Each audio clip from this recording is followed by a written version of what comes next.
Hello intelligence, this is Mantasha Khan and welcome back to my channel।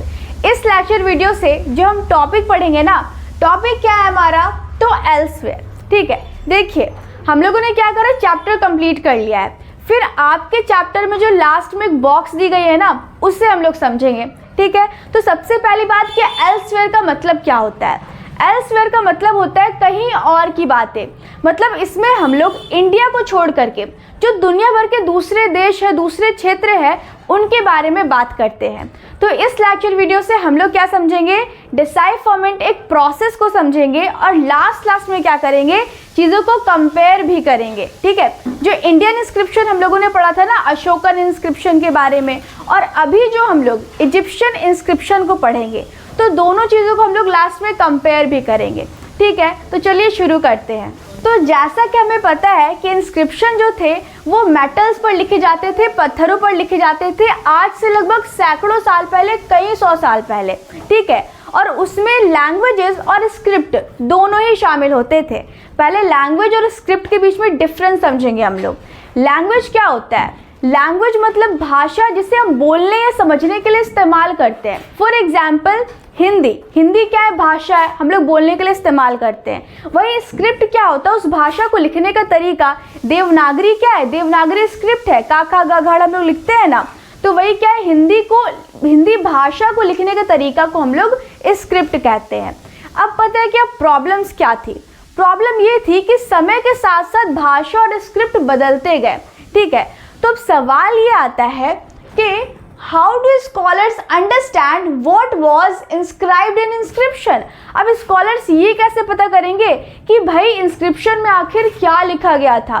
For example जैसे कि आज हम क्या देखते हैं, आज हम लोग इंग्लिश भाषा बोलते हैं, हिंदी बोलते हैं, तो आज से लगभग 2000 साल पहले इंग्लिश या हिंदी थोड़े बोली जाती थी। अगर स्कॉलर्स को 2000 साल पहले का कोई इंस्क्रिप्शन मिल जाए तो वो कैसे पता करेंगे कि कौन सी भाषा लिखी गई है, कौन सा स्क्रिप्ट लिखा गया है। तब क्या होता है, तब एक इम्पॉर्टेंट रोल प्ले होता है डिसाइफरमेंट का। ठीक है, डिसाइफरमेंट क्या है, तो डिसाइफरमेंट का पहले हम लोग रूट वर्ड समझेंगे, ऑरिजिन समझेंगे, डेफिनेशन समझेंगे, चीज़ें क्लियर हो जाएंगी। ठीक है, तो ऑरिजिन क्या है, ऑरिजिन डी जो है लैटिन भाषा से आया है, जिसका मतलब होता है अंडू, खोलना। और साइफर भी क्या है, लैटिन भाषा से आया है, जिसका मतलब होता है सीक्रेट कोड, मतलब गुप्त रहस्य। तो मतलब किसी गुप्त रहस्य को खोलना। थोड़ा सा डेफिनेशन के जरिए समझते हैं। डेफिनेशन, तो डेफिनेशन क्या कहती है, definition, decipherment is the process of reading and understanding the meaning of text written in ancient और अननोन स्क्रिप्ट्स एंड लैंग्वेजेस। तो डेफिनेशन हमें क्या कहती है, डिसाइफरमेंट क्या है, तो जो एंशिएंट, प्राचीन, पुरानी जो लैंग्वेजेस थे, स्क्रिप्ट थे, जो हम नहीं जानते हैं, उनको पढ़ करके समझने की जो प्रोसेस है, प्रक्रिया है, उसे ही हम लोग डिसाइफरमेंट कहते हैं। ठीक है, the story of Rosetta stone example from Egypt. अब हम लोग क्या करेंगे, रोजेटा स्टोन की एक कहानी है जो कि इजिप्ट से आती है, जिसमें डिसाइफरमेंट प्रोसेस के बारे में बताया गया है। एक बहुत ही फेमस कहानी है, उसे हम लोग समझने वाले हैं। देखिए, एक समय था ना जब इजिप्ट में जो चित्रलिपियाँ थी, जो हायरोग्लिफ्स थे, वो लोग अपनी भाषा को, स्क्रिप्ट को चित्र से दर्शाते थे, दिखाते थे। इस तरीके से ये जो चित्र दिख रहा है ना आपको, तो चित्र से उनका इंस्क्रिप्शन लिखा होता था। तो उन चित्रों को ना कोई समझ नहीं पाता था, उन भाषा को कोई समझ नहीं पाता था, क्योंकि वो चित्र में लिखा गया था। ठीक है, लेकिन क्या होता है, stone found in the town of Rosetta in north Egypt. अब क्योंकि नॉर्थ इजिप्ट में क्या होता है, एक रोजेटा टाउन होता है, एक छोटा सा कस्बा होता है, तो वहाँ पर हमें एक पत्थर मिलता है, इसीलिए हम उसे क्या बोलते हैं, रोजेटा स्टोन बोलते हैं, क्योंकि वो हमें रोजेटा में मिला। ठीक है, तो वहाँ पर उस पत्थर में आखिर क्या खास बात है। ठीक है, समझते हैं इस चीज़ को। So contained the same inscription in 3 different scripts और लैंग्वेजेस। हमें क्या देखने को मिलता है कि वो जो पत्थर था, इंस्क्रिप्शन था ना, उसमें एक ही कहानी को 3 अलग अलग भाषाओं में लिखा गया था। ये यूनिक देखने को मिला। कौन कौन सी भाषाएं थी, तो पहला ग्रीक था। Greek scholars could read, Greek वो भाषा थी जिसे स्कॉलर्स पढ़ सकते थे। दूसरा क्या था हमारा, तो 2 फॉर्म्स ऑफ इजिप्शियन स्क्रिप्ट। तो दूसरा क्या था हमारा, 2 अलग अलग भाषाएं थी इजिप्ट की। एक था क्या, हायरोग्लिफ्स, मतलब चित्रलिपियाँ, जैसा कि आप देख सकते हो चित्र बने हुए हैं। ठीक है, और दूसरा क्या था, डेमोटिक, जो आम जनताएं इस्तेमाल करती थी। तो ये 3 भाषाएं जो थी ना वो इंस्क्रिप्शन में लिखी गई थी। और जब ये इंस्क्रिप्शन स्कॉलर्स को मिलता है तो उनके लिए ना ये किसी रहस्यमय ताले की चाबी से कम नहीं थी। कैसे समझते हैं इन चीज़ों को, देखिए क्या होता है। Scholars who could read Greek figured out that the royal names were in cartouche and closed little frame।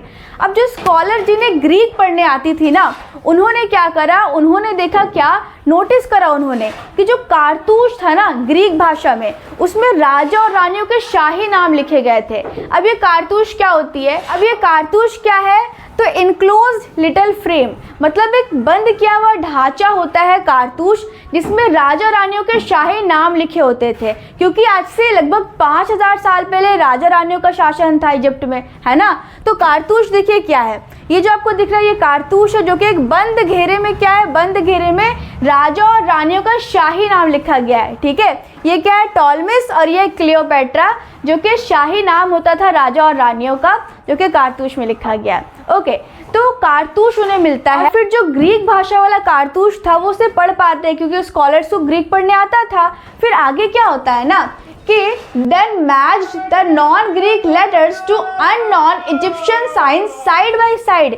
फिर क्या करते हैं स्कॉलर क्या करते हैं, जो ग्रीक भाषा में जो कारतूस था ना उसे इजिप्शियन कारतूस के साथ मैच करते हैं साइड बाय साइड, है ना। उसी चीज़ का क्या है, यहाँ पर एक एग्जाम्पल दिया गया है। ठीक है, ये इंस्क्रिप्शन नहीं समझिएगा आप लोग कि हाँ भाई 3 तरह का इंस्क्रिप्शन था तो वो इंस्क्रिप्शन है, वो नहीं है। ये यहाँ पर क्या बताया गया, डिसाइफरमेंट प्रोसेस को बताया गया है कि किस तरीके से स्कॉलर्स ने जो साइंस था, जो लेटर्स था, उसको साइड बाय साइड रख करके पता करा कि इजिप्ट में जो चित्रलिपियाँ थी उसके क्या मतलब है। ठीक है, तो डिसाइफरमेंट प्रोसेस को समझाया गया है। तो ये एक एग्जाम्पल है, अगर आप देखो तो क्या, जिस तरीके से यहाँ पर लायन बना हुआ है, ठीक, तो ये यहाँ पर जो वो इंग्लिश शब्द में दिया गया ताकि हम लोग समझ सके। और ये जो है वो हायरोग्लिफ्स है, चित्रलिपियाँ है, चित्र से जो मिस्र की भाषा लिखी गई थी वो स्क्रिप्ट है यहाँ पर। ठीक है, तो ये जो इंग्लिश भाषा है ना जो हम लोग समझ सकते हैं। ठीक है, तो इस तरीके से स्कॉलर्स ने क्या करा, साइड बाय साइड चीज़ों को रखा। ये रहा इजिप्ट का और इजिप्ट, ये क्या रहा, हायरोग्लिफ्स, इजिप्ट की चित्रलिपियाँ, और उन्होंने ग्रीक को यहाँ पर रखा था क्योंकि अब हम लोग ग्रीक समझ नहीं सकते हैं, तो यहाँ पर हमें समझाने के लिए इंग्लिश भाषा लिखी गई है। ठीक है, तो स्कॉलर्स ने ये समझा, साइड बाय साइड चीज़ों को रख दिया। फिर ये समझा कि अच्छा भाई जो एल लेटर है, एल लेटर के लिए इजिप्ट में जो लोग थे वो शेर के चित्र का इस्तेमाल करते थे। उसी तरह उन्होंने समझा कि जो ए लेटर है, ए लेटर के लिए वो लोग बर्ड के चित्र का इस्तेमाल करते थे। फिर पी लेटर के लिए वो लोग स्क्वायर के चित्र का इस्तेमाल करते थे। तो इस तरीके से जब वो धीरे धीरे सक्षम हो पाए, जान पाए, एक एक लेटर को पकड़ पाए कि कौन सा चित्र किस लेटर के लिए इस्तेमाल किया जा रहा है, तो बाकी इजिप्ट में जितनी भी कहानियाँ थी वो सबको पढ़ने में सक्षम हो पाए, कामयाब हो पाए। और इस तरीके से उन्होंने बहुत सारी कहानियों को पता करा जो कि इजिप्ट की थी, की जो बहुत सारी हिस्ट्री थी उसे पता कर पाए स्कॉलर्स। ठीक है, तो हम लोगों ने यहाँ तक क्या समझा, डिसाइफरमेंट प्रोसेस को समझा, और ये भी समझ लिया कि स्कॉलर्स आखिर डिसाइफरमेंट का कैसे इस्तेमाल करते थे इस चित्र के ज़रिए। अब देखिए, अब लास्ट हम लोग थोड़ा सा ना कंपेयर करेंगे चीज़ों को।